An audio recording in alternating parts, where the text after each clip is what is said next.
Hello everyone, so welcome to my channel Academy Vela. I am Astos and let's begin today's class.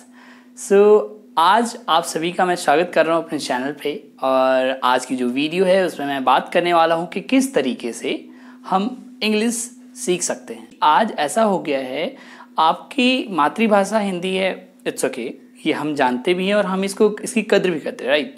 But the thing is कि आपको अपनी professional life को grow करने के लिए definitely you have to have some kind of English skills, right. तो उस वजह से लोगों के मन में ये दुविधा रहती है कि हम आखिर ये इंग्लिश कैसे सीखें, आखिर क्या करना चाहिए, हम अपने डेली हैबिट्स में क्या इंक्लूड करें कि इंग्लिश अच्छे से सीख पाएंगे। तो उन सब बातों को लेकर मैंने सोचा कि हाँ, वीडियो बनानी चाहिए, लेकिन हो सकती थी ये वीडियो थोड़ी डिले हो। लेकिन अभी जो स्टूडेंट्स थे उनके कमेंट्स इतने ज़्यादा आ रहे थे कि सर आपको बहुत जल्द से जल्द लाना होगा ये वीडियो। तो मैंने अपने टाइम स्ट्रेन से बहुत ज़्यादा ब्रेक लेकर सब कुछ छोड़कर मैं ये वीडियो को शूट कर रहा हूँ। और सॉरी फॉर द यहाँ पे जो मैनेजमेंट आपको दिख रहा है, अभी कुछ लाइटिंग वगैरह ज़्यादा कुछ नहीं है, क्योंकि मैं फेस वीडियो बहुत कम बनाता हूँ। But yes, because of my subscribers and you, मैं अभी आपके सामने बताना। यहाँ पर आपके सामने स्क्रीन पे दिख रहा होगा, उस पर आप देखकर ये पता कर लोगे कि हाँ कुछ डूज एंड डोंट्स हैं, है ना। उसे आप अपने जीवन में ढालकर definitely you are going to learn some English in a very good way, right. तो सबसे पहले मैं आपसे जो शेयर करूँगा, एक सिंपल सा किस्सा शेयर करूँगा कि एक औरत होती है, राइट। वो औरत उसके हस्बैंड उससे क्या कह के चिढ़ा देते हैं, थोड़ी वो मतलब इंग्लिश में वीक होती है।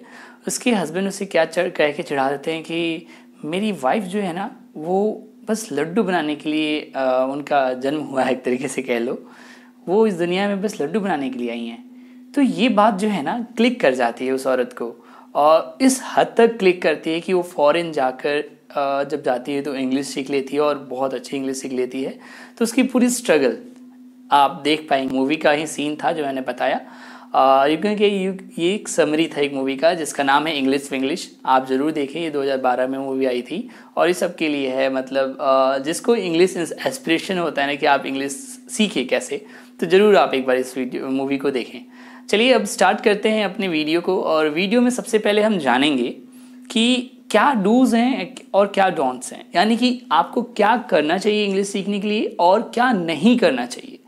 और साथ ही साथ इन बिटवीन, मैंने इनके बीच में मैं बताऊंगा कि जो मेन टॉपिक्स यानी कि जो मेन स्टेप्स होंगे, बहुत कम होंगे, ज़्यादा स्टेप्स नहीं बताऊंगा, जो मेन इंपॉर्टेंट स्टेप्स हैं वो आपको क्या क्या फॉलो करने हैं मैं वो बताऊंगा। तो उसके लिए वीडियो के अंत तक जरूर बने रहें। तो चलिए अब हम जानते हैं कि क्या डूज यानी कि आपको क्या क्या करना है अपनी इंग्लिश स्पीकिंग को सुधारने के लिए। पहली चीज़ मैं आपसे बोलूँगा कि हाँ भाई, आपको डेली प्रैक्टिस करनी पड़ेगी। तो आप सोचोगे कि यार ये पहले ही प्रैक्टिस, जी हाँ, प्रैक्टिस क्या क्या करनी है वो अब आगे मैं बताऊंगा, क्योंकि ये वर्ड मैंने पहले फोकस पे क्यों रखा है कि जो भी चीज़ मैं नीचे अब डिस्कस करने वाला हूँ, इन सारी चीज़ों की बहुत ज़्यादा प्रैक्टिस चाहिए आपको और आपको इसको सबसे फर्स्ट प्रायोरिटी पे देना है। दैट्स वाई मैंने इसको पहले बोला, ठीक है ना। चलिए अब सेकंड टॉपिक पे आते हैं अपना, कि हमें क्या करना चाहिए अपनी इंग्लिश को इम्प्रूव करने के लिए। देखिए, आप सबसे पहले करो कि कुछ इंग्लिश न्यूज़ चैनल्स जो होते हैं उनको मतलब गो थ्रू करना। स्टूडेंट्स के लिए मेरा ये सजेशन है कि डेफिनेटली आपको क्या करना चाहिए कि आपको इंग्लिश न्यूज़पेपर या फिर इंग्लिश की जो न्यूज़ चैनल्स है उसको गो थ्रू जरूर करना चाहिए और उसके बाद से उसको प्रैक्टिस में लेकर आओ, right. Then only it will fruitful for you, okay. अब चलो ये बात तो ठीक है, क्या पढ़ना है इट्स अप टू यू। जो भी इंटरेस्ट वाली चीज़ लगती है आपको पेपर में, वो आपने पढ़ना पलटा और उसको अच्छे से गो थ्रू करो, थोड़ा पढ़ो, उसकी वर्ड मीनिंग्स जो आती हैं, मैं अभी आऊँगा वोकैबुलरी पे। Vocabulary means the word meanings, तो वो सब देखो। किसी को दिक्कत हो रही होगी यार इंग्लिश के, अब कहेंगे कि न्यूज़पेपर कहाँ से लाएं, पैसे लगाएं। अरे भाई, न्यूज़पेपर नहीं मिल रहा, ऑनलाइन न्यूज़पेपर मिलता है, आप उसको गो थ्रू करो। ऑप्शंस बहुत सारे हैं, अभी को पूरा ज़माना ऑनलाइन हो चुका है, तो कोई एक्सक्यूजेज मत बताना, है ना। चलो सेकंड टॉपिक, जो थर्ड टॉपिक है उस पर आता हूँ मैं, कि आपको ये भी कर सकते हो कि आप चिल्ड्रंस बुक, है ना, छोटे बच्चों की जो बुक्स है उसको भी आप पढ़ सकते हो, है ना। उसको आप पढ़कर आप क्या कर सकते हो, आप उनकी बुक्स को पढ़कर ऐसा मत सोचना कि यार मैं इतना बड़ा हो कि छोटे बच्चों की बुक क्यों पढूं इंग्लिश की। मैं बताऊं, ये कभी भी मत सोचना कि मैं इतने लोअर लेवल पे जाके देख रहा हूँ, कर रहा हूँ। आपको कुछ सीखना है तो आपको ऐसा करना पड़ेगा डेफिनेटली, और ये आपके लिए बहुत हेल्पफुल रहेगा। या तो आप बच्चों की बुक्स पढ़ो इंग्लिश वाली, उसको पढ़ो और उसके वर्ड मीनिंग समझो, फिर आपको ज़रूर कुछ ऐसा होगा कि आपको एक तरीके से मोटिवेशन मिलेगी, यस मैंने ये कर लिया, मैंने ये समझ लिया, फिर आप आगे बढ़ने में बहुत आपके लिए हेल्पफुल रहेगा। सेकेंड थिंग, आप ये भी कर सकते हो कि आप इंग्लिश कार्टून्स जो आते हैं, है ना, उनको देखो, उसमें जो सबटाइटल्स आते हैं उसको ऑन करके यूट्यूब वगैरह पे देखो और उसको सीखने की कोशिश करो। Definitely it will help you, right. चलो, मैंने आपके सामने 3 टॉपिक्स ऑलरेडी रख दिए और अब चौथा टॉपिक आपके सामने लेकर आ रहा हूँ कि start listening English as a meditation. मैंने ये वर्ड बोला मेडिटेशन, कैसे, ऐसा क्यों, मेडिटेशन मतलब क्या होता है? हाँ, मेडिटेशन का मतलब होता है ध्यान लगाना, राइट। तो आप कैसे ध्यान लगा सकते हो किसी चीज़ को लेकर, तो मैं बताता हूँ। आप सिंपली जैसे होता है ना, जो ज्ञानी वगैरह होते हैं वो ध्यान लगा के साधु संत होते हैं बैठे रहते हैं, तो उस टाइप का ध्यान मेन इंपॉर्टेंट यहाँ पे क्यों है वो आपको बताता हूँ। देखिए, कोई भी चीज़ अगर सुनते हो आप ना, तो वो, और अगर ध्यान से सुनते हो, ये भी प्लस पॉइंट कर लेना, तो ध्यान से सुनते हो तो बहुत दिनों तक आपके दिमाग में परसिस्ट करता है। जैसे कि एग्जाम्पल ले लो, जो नवजात शिशु होता है वो बचपन से ही जब पैदा होता था, उसके घर में इन्वायरमेंट जो होती है उसको वो सुन सुन कर अपने आप को मतलब तपाता है, पकाता है, यू कैन से। तो वो बच्चा बचपन से वो सब सुन सुनकर बड़ा होता है और वही सारी चीज़ें आपके सामने कुछ दिनों बाद, कुछ महीनों बाद बोलना शुरू कर देता है। तो इससे आपको क्या पता चला कि जीता जागता एग्जाम्पल आपके सामने कि हाँ, listening is a very means powerful tool for you, और इंग्लिश सीखने में तो बहुत ज़्यादा कारगर साबित होने वाली है। अब आगे बात करूँगा और पांचवें टॉपिक की, सॉरी, जो कि ये वोकेबुलरी पावर। मैंने बोला भी था कि आप वोकेबुलरीज जो हैं उसको अच्छे से इम्प्रूव करो। तो उसके लिए मैं एक पर्सनल सजेशन दूंगा कि मैंने भी बचपन से यही किया है कि मेरे घर में मेरे को शुरू से बताया गया कि vocabulary is everything, word meaning tonic की तरफ यू, ऐसे कहा जाता था। सुबह सुबह उठ के आपने वर्ड मीनिंग की एक कॉपी बना रखी है, कोई भी दिक्कत आती है उसको आप नोट डाउन करो, उसके नोट डाउन करने के बाद आप उसके वर्ड मीनिंग्स लिखो। कुछ ऐप्स आती हैं, अगर आपको दिक्कत होगी आप मेरे से कमेंट सेक्शन में पूछें, मैं ज़रूर बताऊंगा। उन ऐप्स की हेल्प से आप क्या करना कि आप वर्ड मीनिंग को हिंदी में सही से लिखना, क्योंकि मैं एक बहुत इंपॉर्टेंट बात बताऊँगा इस चीज़ के रिगार्डिंग कि वर्ड मीनिंग लिखना आसान है, लेकिन किस जगह पे कौन सा वर्ड मीनिंग यूज होगा वो ज़्यादा इंपॉर्टेंट है कि आपको ये समझ में आनी चाहिए, है ना। चलिए, सेक्शन वाइज आपके मीनिंग्स आने चाहिए, तो वो आप अपनी वर्ड मीनिंग कॉपी में रखो और उसको डेली मतलब एटलीस्ट 10 तो याद ही कर लो अपने मतलब वोकेबुलरी पावर को स्ट्रेंथ करने के लिए, ट्रेन करने के लिए, राइट। चलिए अब अगले टॉपिक पे चलते हैं। जो छठा टॉपिक है वो है कि आप कैसे और इम्प्रूव कर सकते हो इंग्लिश को। तो मैं ये कहूँगा कि आप ना स्टार्ट रीडिंग इंग्लिश लाउडली। मेरे एक दोस्त का भी ये मैंने देखा था ये आइडिया, तब मैंने भी उसको अडॉप्ट किया और मैंने देखा कि बहुत फ्रूटफुल रहा।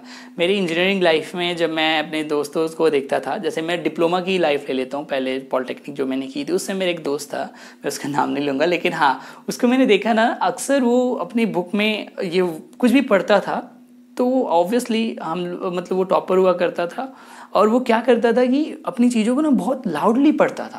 मैं सोचता था यार तू क्यों दिखाता है हम लोगों को, ठीक है तुझे अच्छे नंबर्स आते हैं, क्यों दिखाता है। बट द थिंग इज़ वो क्या बोलता था, भाई मेरा तो ऐसा ही फंडा है, मैं ऐसे ही याद करता हूँ। तो मैं बताता हूँ इसमें क्या होता है। जब आप बहुत तेज़ बोलते हो ना तो आपकी जो प्रोनाउंसिएशन है वो भी इम्प्रूव होती है, आपके टंग बहुत ज़्यादा ट्रेन हो रहे हैं, आपकी ईयर्स किसी चीज़ को लिसन करने में यानी इंग्लिश को सुन के समझने में, उसकी प्रोनाउंसिएशन को समझने में ट्रेन हो रहे हैं आपके ईयर्स भी। मतलब एक ही टाइम पे आपने लाउडली पढ़ना शुरू किया तो उस टाइम पे बहुत सारे आपके ऑर्गन्स, फुल बॉडी आपका ट्रेन हो रहा है इस इंग्लिश को लेकर। तो ये भी चीज़ मुझे अच्छी लगी और इसलिए मैंने ऐड ऑन कर दिया है। अगले टॉपिक पे चलते हैं जो कि है स्टार्ट राइटिंग इंग्लिश। तो आप ये कहोगे ठीक है इंग्लिश लिख दिया हमने, मतलब इंग्लिश समझी आपने, उसको फिर नोट डाउन किया, अपने एनवायरनमेंट से कुछ चीज़ें अपने आप को गो थ्रू करते हो, अपने वर्ड मीनिंग जो पढ़ी है, वोकेबुलरी पढ़ी है, उसको डेली यूज़ में ले आओ, ठीक है। फिर आप क्या करो कि जब आपने लिखना शुरू किया कुछ चीज़ें सोचो, कहानी, जैसे कि ऐसे लिखना बहुत इंपॉर्टेंट होता है। कॉम्पिटिशन्स में आजकल ये आते हैं, पैराग्राफ्स लिखो, अपने आर्टिकल्स लिखो, तो ये इंपॉर्टेंट है बहुत ज़्यादा। तो लिखना शुरू करो और हाँ ये मत करना कि लिख कर अपने तक ही सीमित रखना, हाँ भाई मैंने लिखा सही है, नहीं। ट्राई करो कि आपके नोन में, आपके जानकार में कुछ ऐसे लोग हों जो बहुत ही मतलब थोड़े बहुत नहीं, अच्छे इंग्लिश के जानकार हों, उनसे अपनी चीज़ें कॉपी चेक कराओ, राइट। तो वो आपके लिए बहुत हेल्पफुल होगी। फिर मैं बात करूँगा कि अब आगे क्या कर सकते हो, तो मेरे हिसाब से जो लास्ट यही है कि सोचना इंग्लिश में शुरू करो। क्योंकि हमारे दिमाग में क्या होता है, जब इतनी सारी चीज़ें आपने कर ली ना, अच्छी खासी थोड़ी बहुत बोल ले रहे हो टूटी फूटी इंग्लिश, फिर आपके मन में आता है यार आप क्या करें, सोचने लगते हो। लेकिन सोचते कैसे हो आप, पहले हिंदी सोचते हो कि, लेकिन ये ज़रूरी है कि स्टार्टिंग फेज में जब बिगनर लाइफ में हो ना, तो आप ना भले ही सोचो हिंदी में ही सोचो कि यार जैसे कि मुझे एक लाइन बोलनी है, वो लाइन बोलने के लिए मैंने हिंदी में सोचा मैं आज जाऊँगा, तो मन में सोचा कि यस मैं आज जाऊँगा, फिर आपने बोला आई विल गो टुडे, तो ये लाइन बनाई, फिर आप बोले, मैं मन में सोचा। लेकिन जब आप थोड़े बहुत ट्रेन हो जाओ तो आप ज़रूर ऐसा करना कि स्टार्ट थिंकिंग इन इंग्लिश, यानी कि दिमाग में सबसे पहले इंग्लिश ही आए कि yes I was thinking that I have to speak in English and here I am. तो आपने ये सारी चीज़ें मन में फ्रेम करी, लेकिन आपने ये चीज़ नहीं सोचा कि मैं पहले सोचूं मुझे इंग्लिश सीखनी है, फिर इसकी हिंदी की इंग्लिश करूँगा, फिर बोलूँगा, ये नहीं आना चाहिए। तो इसके लिए थोड़ा टाइम लगेगा, लेकिन मैंने ये बोला कि ये डूज में सबसे लास्ट टॉपिक मैंने इसलिए रखा है कि हाँ जब आप ट्रेन हो जाओगे तो ज़रूर आप इस पे जाओगे। तो अगले टॉपिक पे चलते हैं अब। हाँ तो स्टूडेंट्स, अब मैं आपके साथ डिस्कस करने वाला हूँ कि वो कौन से जो मेन टॉपिक्स हैं जो आपसे मैं बोलने वाला था, कि जो कुछ ही टॉपिक्स हैं जिसको आप अगर हमेशा अडॉप्ट कर लेते हो तो आपकी इंग्लिश इम्प्रूव हो सकती है और अच्छी हो सकती है, राइट। तो मैं सबसे पहला जो टॉपिक बोलूँगा वो है सेल्फ असेसमेंट, यानी कि सबसे पहला काम आपको क्या करना चाहिए। मैंने इसके पहले जो चीज़ें बताई वो डूज थे, हाँ वो करना है आपको, बट किस तरीके से करना है वो स्टेप्स मैं अभी आपसे डिस्कस करने वाला हूँ। और मैं आपको कहता हूँ वो जो स्टेप्स मैंने डिसाइड किए हैं, जो मेन टॉपिक्स हैं वो 5 हैं। पहला है सेल्फ असेसमेंट। सेल्फ असेसमेंट में क्या होता है कि आप जो कुछ भी है, जहाँ भी अभी लेवल है, यानी कि जिस लेवल पे आप हैं इंग्लिश में, वहीं से शुरू करो। कोई दिक्कत नहीं है कि हाँ बिल्कुल मुझे बिल्कुल जड़ में जाके सीखना है, ये करना है वो करना है। तो इसके लिए आपको क्या करना होगा, पहले आपको एनालिसिस करना पड़ेगा, राइट।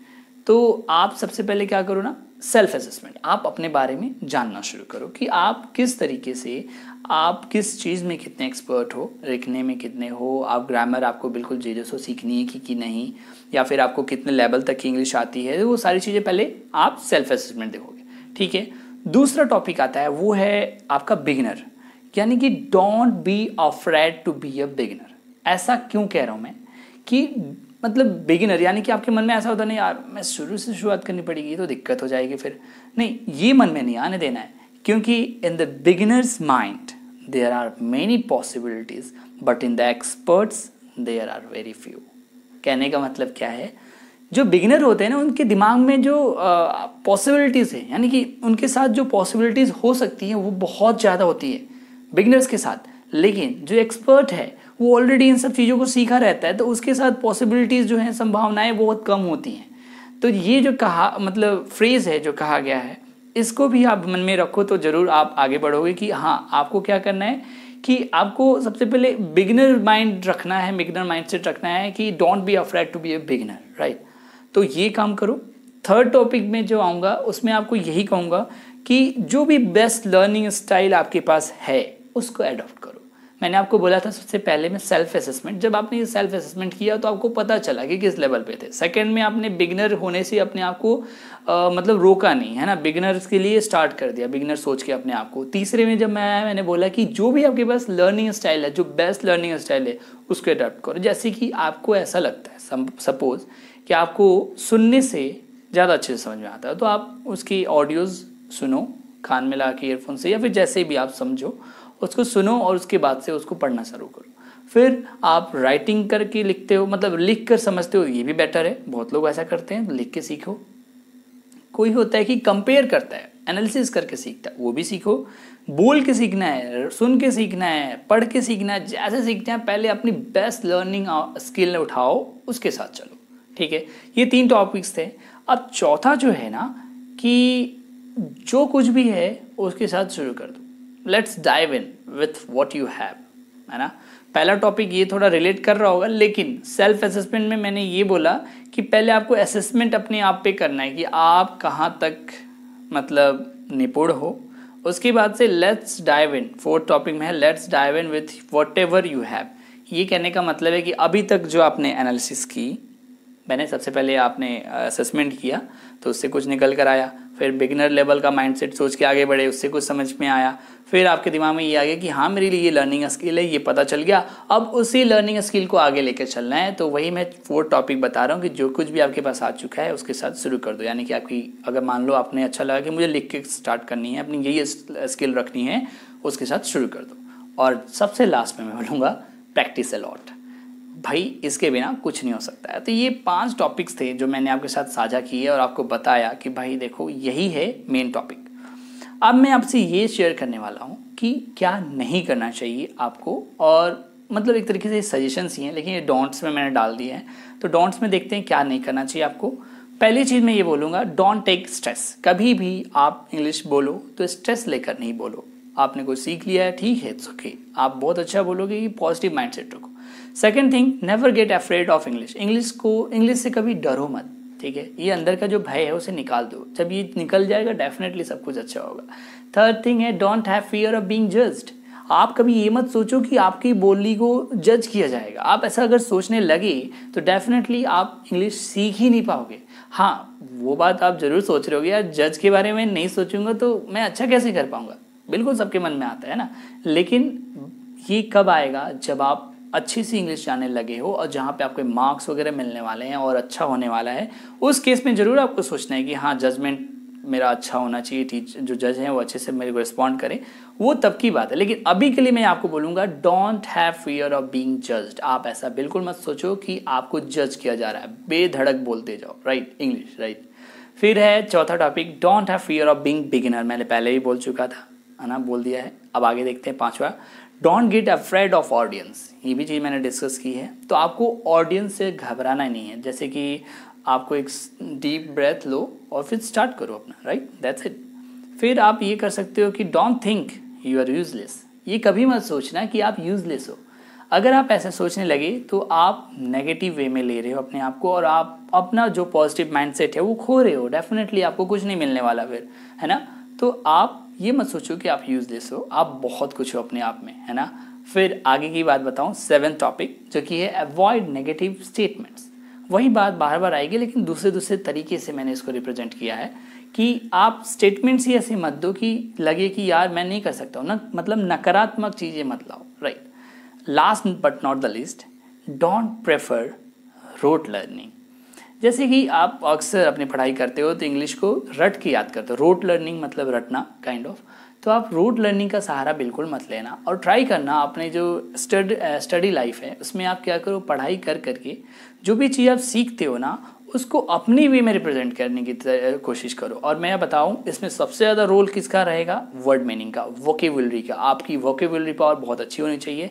आप एक ही वर्ड को डिफरेंट वे में लेकर चलो। और मेरा एक लास्ट में सबसे पर्सनल ओपिनियन दूंगा अपना, कि आप क्या करो ना, वोकेबुलरी जब याद करो ना उसको तुरंत के तुरंत मतलब पूरा दिन लगा दो उसमें। जब भी आप थोड़ा टाइम मिले तो उसमें आप क्या करो कि उनको जो वर्ड्स आपने सीखे हैं उसको अपने लैंग्वेज में उसके सेंटेंसेस बनाना शुरू करो। बिना सेंटेंसेस बनाए आप वर्ड मीनिंग अगर याद करते हो, 10-10 वर्ड मीनिंग टॉनिक की तरह भी याद कर रहे हो, फिर भी वो आपके लिए हेल्पफुल नहीं होगा अगर आप उसको वर्ड में नहीं पिरोगे। तो definitely it will help you a lot, and I hope मैंने जो भी चीज़ें डिस्कस की आपके लिए हेल्पफुल रही होगी। अगर वीडियो अच्छी लगी है तो बिल्कुल शेयर करना ना भूलें, और अपने दोस्तों को बताएं कि हाँ इस तरीके से भी आप इंग्लिश अपनी सुधार सकते हैं। और आशा करता हूँ कि आपको ये हेल्पफुल रहेगी। तो मिलते हैं नेक्स्ट वीडियो में, तब तक के लिए stay home, stay safe. Thank you so much.